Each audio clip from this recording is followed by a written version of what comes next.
God is revealing who the chosen ones are, and the way he does it is going to go against everything you've imagined so far. There are signs happening in your life right now that you're probably interpreting the wrong way.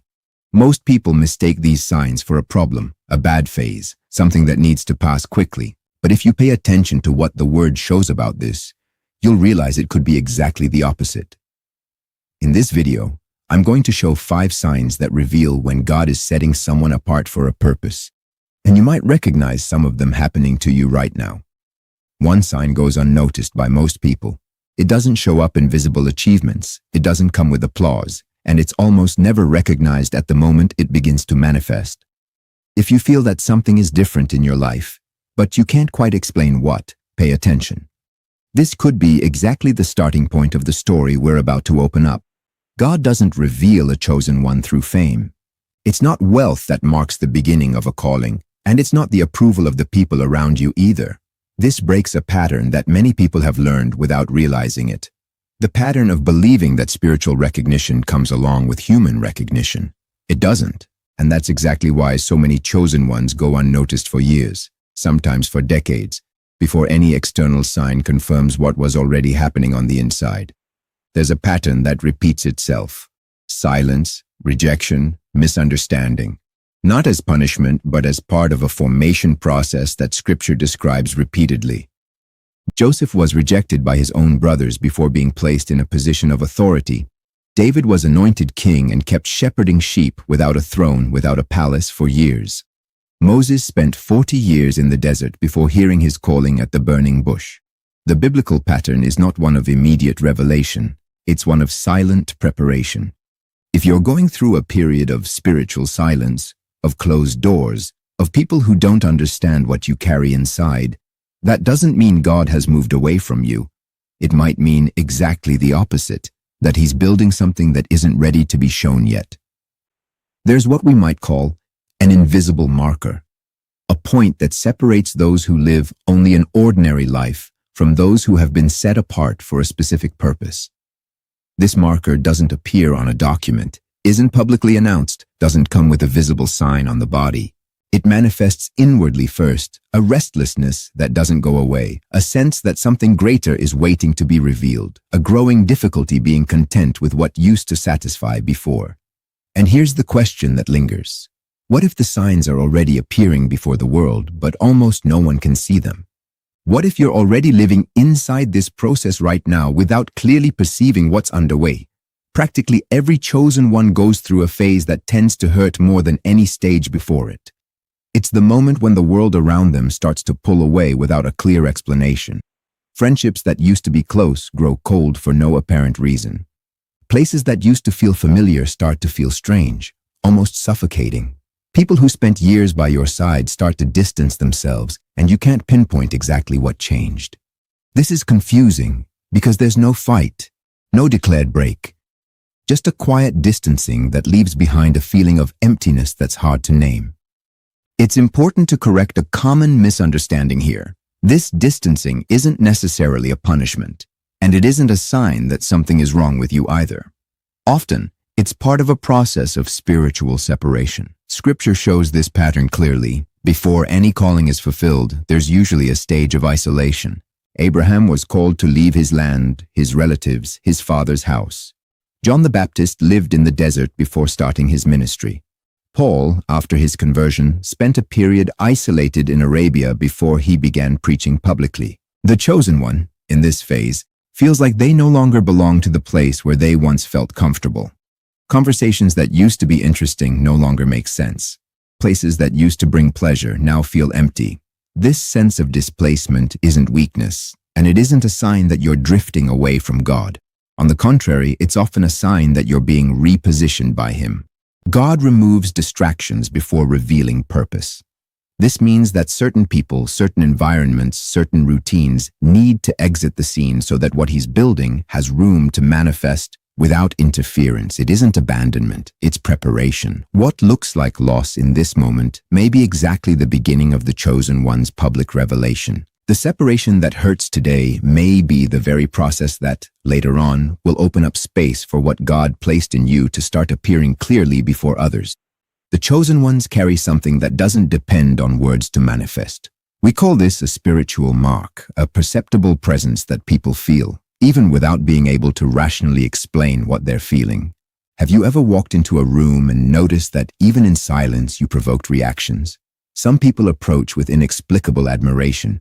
Others show resistance for no apparent reason. Some feel instant curiosity and some feel a discomfort they can't justify. This set of intense reactions, even towards someone who hasn't visibly done anything special, tends to be a sign of this mark.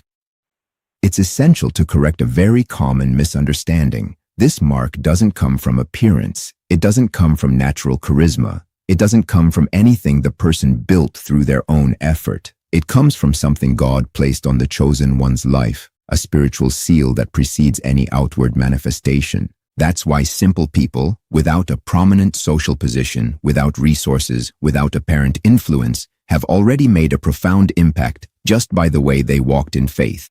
Here's a point that deserves attention. In many biblical accounts, spiritual enemies recognize what's before them before the called person themselves is able to perceive it. The Gospel records episodes in which unclean spirits recognized Jesus and were disturbed by his presence, even before any public explanation of who he was. This pattern of spiritual recognition preceding human self-awareness appears repeatedly in Scripture, and it helps explain why certain forms of opposition arise for no apparent reason in the life of someone set apart for a purpose. The world can ignore a chosen one for a while. It can underestimate them. It can pay them no attention. It can even try to erase them from its own environment. But it cannot hide them forever. There's something that resists being forgotten, that keeps manifesting even when everything seems to point to the contrary. That's the nature of the mark God places. It doesn't depend on human approval to exist, and it doesn't disappear just because no one is paying attention to it. After a time of silence, distancing, and a spiritual presence that hasn't yet found room to manifest publicly, a different phase arrives. It's the moment when unexpected doors begin to open.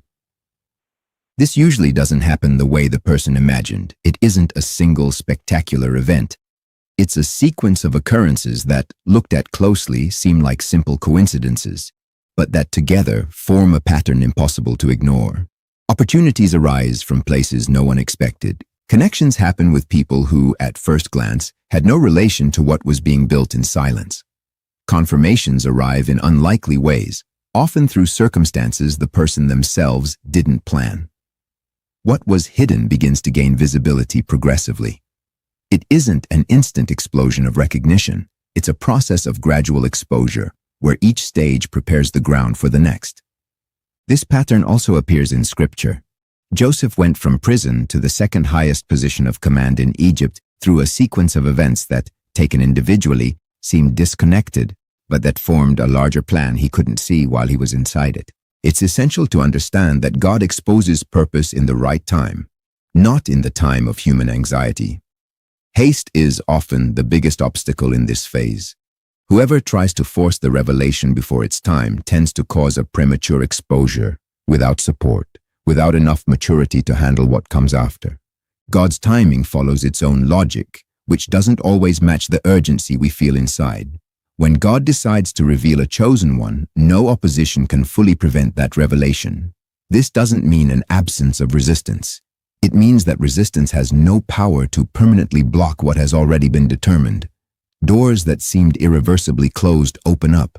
Circumstances that seemed unfavorable reorganize themselves. What seemed impossible to happen, happens at the exact moment the purpose was ready to be made manifest.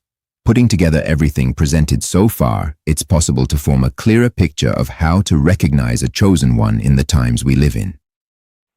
The true chosen one remains steadfast even after going through rejection, loneliness, and battles that no one else can see.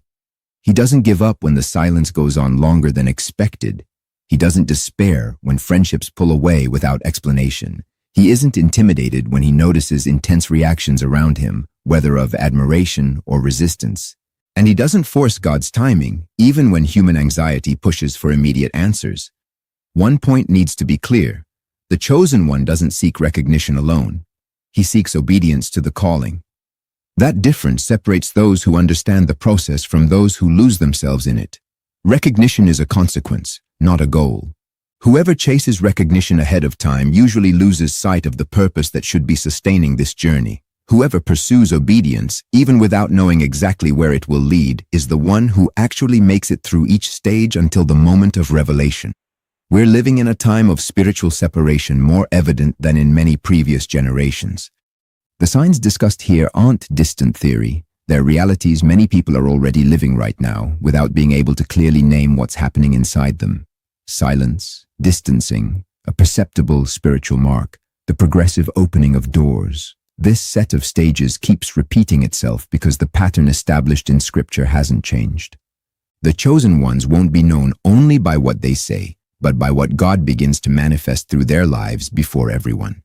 It isn't self-proclamation that confirms a calling. It's the fruit that becomes visible over time through a process that begins hidden and ends exposed at the right time, defined not by human haste, but by divine purpose.